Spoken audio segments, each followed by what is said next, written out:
హర హర మహాదేవ్. కాశీ లేదా వారణాసి ప్రపంచంలోని అత్యంత పురాతనమైన నగరంలో ఒకటి. ఇది 3000 సంవత్సరాలకు పైగా ప్రాచీనమైనది. ఈ నగరం హిందూ మతానికి ఎంతో ముఖ్యమైనది మరియు శివుని నగరంగా పరిగణించబడుతుంది. కాశీ నగరానికి సంబంధించి పురాణాల్లో అనేక కథలున్నాయి. శివుడు తన విలాసాలను ఈ నగరంలో విరజిల్లాడని, ఇక్కడ నివసించి ఈ నగరాన్ని పవిత్రంగా మార్చినట్టు చెప్తుంటారు. 11వ శతాబ్ది నుంచి కాశీ నగరంలో ముస్లిం సామ్రాజ్యాలు ఏర్పడడంతో కొన్ని ఆలయాలు ధ్వంసమయ్యాయి. వాటికి బదులుగా కొత్త మసీదులు నిర్మించబడ్డాయి.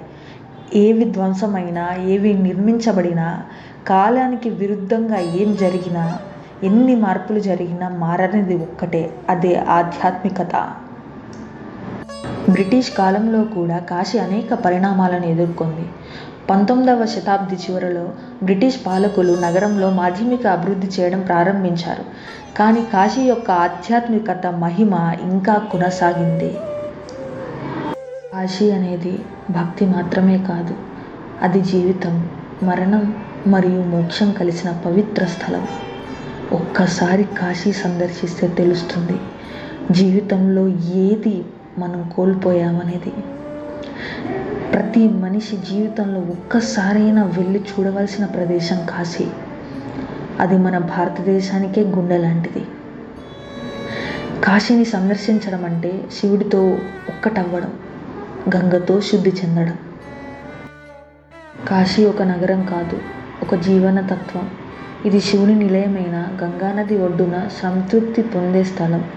కాశీకి వెళ్ళడం అనేది ఆధ్యాత్మికత కాదు, యాత్ర అంతకన్నా కాదు.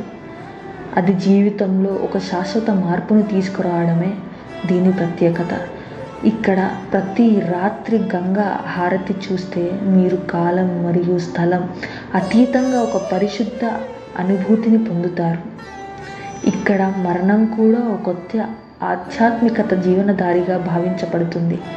కాశీ నగరంలో ప్రతి ఘాట్లో, ప్రతి పూజలో మీరు పూర్వకాలపు శాంతి, పవిత్రతను అనుభవిస్తారు. ఇది కేవలం భక్తుల కోసమే కాదు, ప్రతి మనిషికి, ప్రతి సనాతనికి ఇది ఒక పవిత్ర స్థలం.